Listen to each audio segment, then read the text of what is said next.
Bismillahirrahmanirrahim. Assalamualaikum warahmatullahi wabarakatuh. Pada kesempatan hari ini saya akan memberikan materi tentang cara meningkatkan peranan orang tua dalam pendidikan anak pada era pandemi.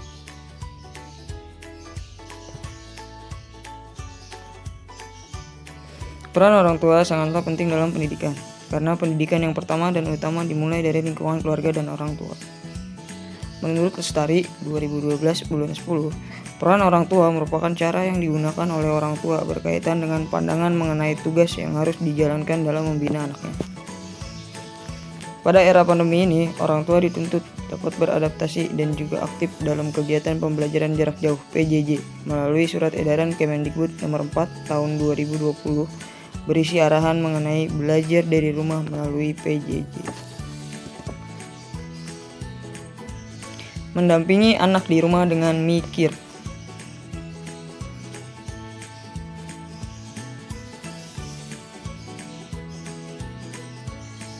Membuatkan jadwal dan aturan bersama. Membuatkan jadwal dan aturan bersama, ingatkan anak tentang aturan dan jadwal yang akan dibuat bersama merupakan tanggung jawab setiap anak dan tanggung jawab bersama untuk mengikutinya. Ide kegiatan. Pada ide kegiatan, bantu anak dengan ide kegiatan bila anak bingung menuliskan kegiatan apa yang akan dilakukan pada hari berikutnya. Kemudian ada K, yaitu komunikasi positif. Bangun hubungan yang positif dan selalu bertanya dengan positif, terutama ketika anak akan memulai sebuah kegiatan. Kemudian ada I, yaitu ingatkan waktu dan introspeksi. Ingatkan anak-anak tentang waktu yang mereka miliki untuk sebuah aktivitas. Ingatkan atau introspeksi diri kita sebagai orang tua tidak serba tahu. Kemudian ada relasi dan refleksi.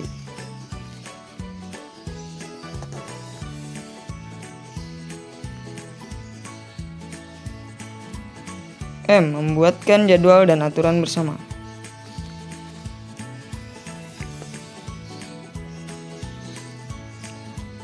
Bantu anak untuk membuat jadwal kegiatan bukan berarti membuatkan jadwal untuk anak, namun memberikan kesempatan anak untuk membuat jadwal mereka sendiri.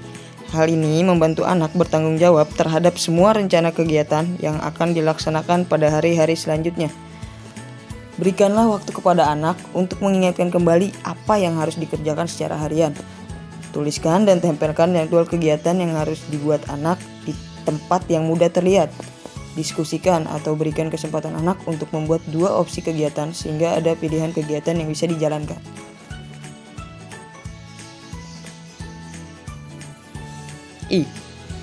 Ide kegiatan.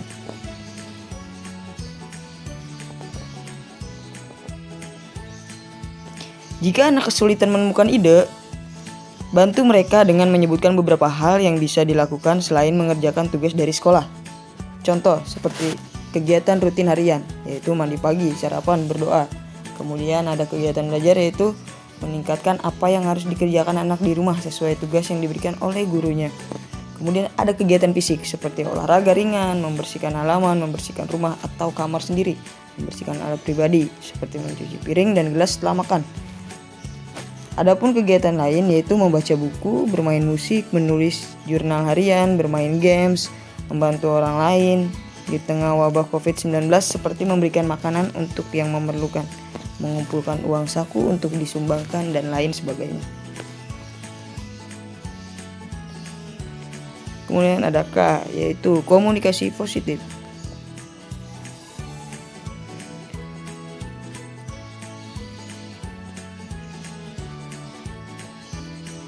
Tanyakan kepada anak apa yang bisa dibantu. Bantulah anak untuk memahami apa yang harus dikerjakan. Orang tua sangatlah penting untuk menanyakan sesuatu yang bisa dibantu, sehingga membangun hubungan positif dengan anak.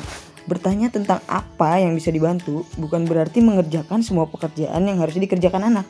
Seperti bantulah anak memahami apa yang harus dikerjakan dengan membaca tugas dari sekolah. Jika masih mengalami kesulitan, orang tua atau anak bisa menghubungi kembali guru melalui telepon, SMS, atau WhatsApp untuk meminta penjelasan tugas yang dimaksud.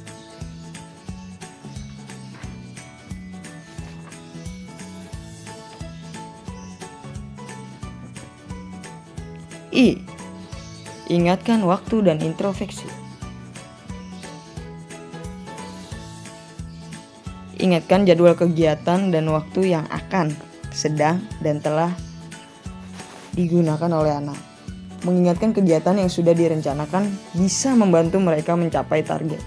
Beberapa kegiatan yang sudah direncanakan kadang tidak bisa dikerjakan karena akan mengubah jadwal yang sudah dibuat. Ingatlah bahwa mengubah jadwal bisa dilakukan dengan menulis kembali perubahan pada jadwal yang sudah dibuat.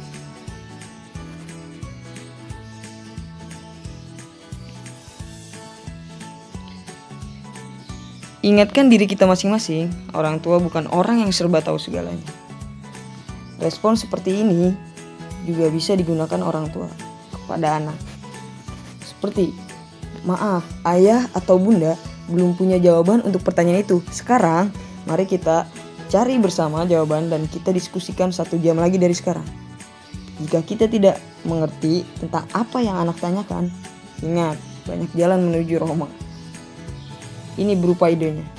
Yang pertama, kalian bisa melihat WhatsApp group atau melihat internet, kemudian menanyakan kepada anak yang lainnya atau tanyakan pada guru kelas melalui WhatsApp.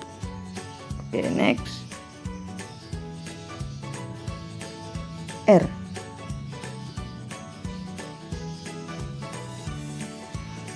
Relasi dan refleksi.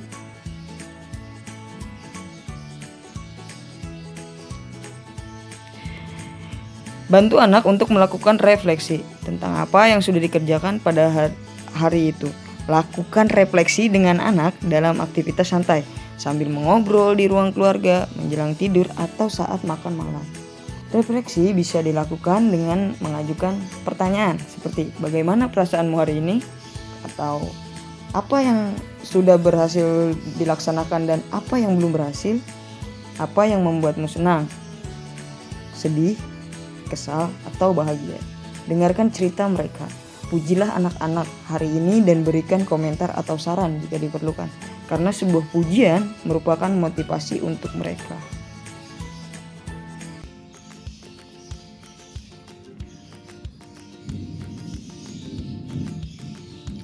Selama pandemi COVID-19 yang disebabkan oleh virus corona jenis baru SARS-CoV-2, telah terjadi perubahan besar terhadap aktivitas manusia, termasuk rutinitas yang dilakukan keluarga. Anak-anak terpaksa harus belajar di rumah karena sekolah ditutup. Akibat penerapan physical distancing ini, anak-anak juga tidak dianjurkan untuk bermain dengan teman-temannya di rumah. Akhirnya, seluruh anggota keluarga kini lebih banyak menghabiskan waktu di depan gadget, baik itu televisi, smartphone, tablet, laptop, atau video game. Penggunaan gadget ini bisa lebih lama dari biasanya atau lebih batas yang disarankan 1 jam per hari untuk anak-anak usia 2 hingga 5 tahun. Lantas apa orang tua tetap harus membatasi penggunaan gadget pada anak selama pandemi? Atau apakah gadget memiliki manfaat selama penerapan physical distancing? Pada kali ini saya akan menerangkan tentang penggunaan gadget pada anak selama pandemi.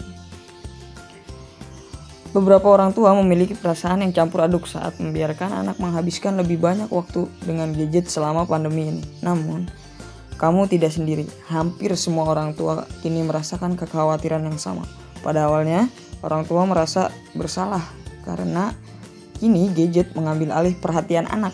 Tetapi perlu disadari bahwa pada masa kini, teknologi adalah hal yang penting. Namun, jika orang tua masih mengkhawatirkan akan dampak negatif penggunaan gadget yang berlebihan selama pandemi, berikut ini tips yang mungkin membantu Anda.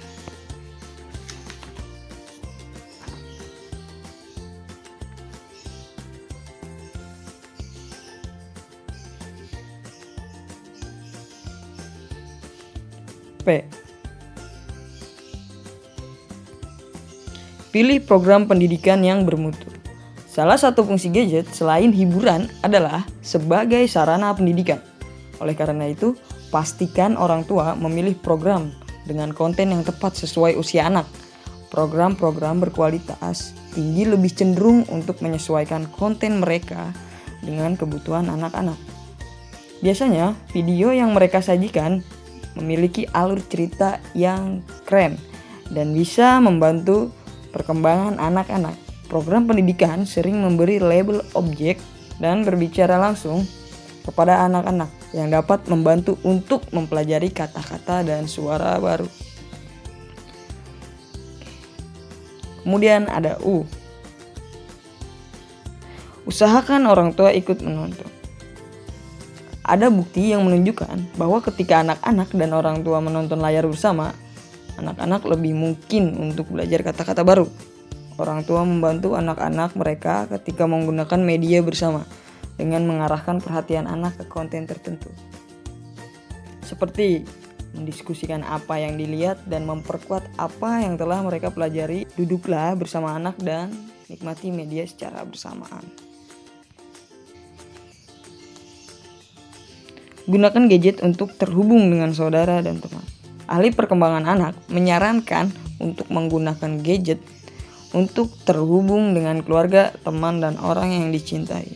Bahkan untuk bayi dan anak kecil, koneksi sosial penting untuk anak-anak dan dipandang sebagai cara yang sehat untuk menggunakan gadget.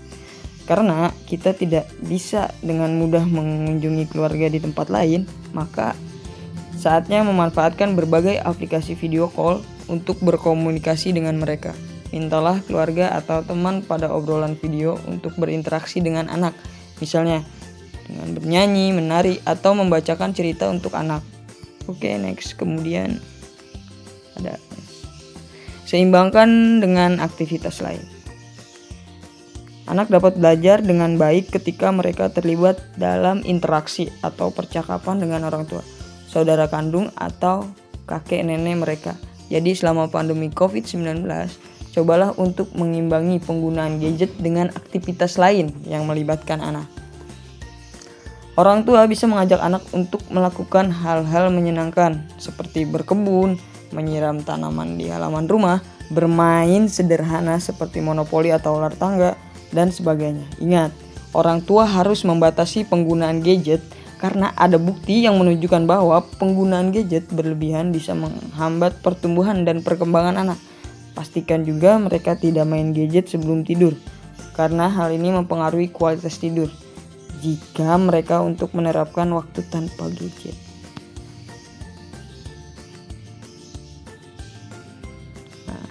Salah satu hikmah yang luar biasa dari adanya wabah COVID-19 ini adalah membawa orang tua dan seluruh anggota keluarga untuk lebih banyak rumah dan menjalankan peran strategisnya sebagai pendidik utama dan pertama bagi putra-putrinya. Mendampingi anak untuk mendapatkan haknya, belajar adalah sebuah peran mulia yang memerlukan kesadaran dan kecakapan orang tua dalam menjalankannya. Lingkungan belajar yang kondusif disertai pendampingan yang tepat dari orang tua akan membentuk kesukaan dan kebiasaan anak dalam belajar.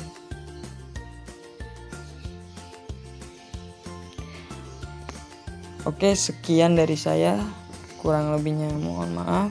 Wabillahi taufiq wal hidayah. Wassalamualaikum warahmatullahi wabarakatuh.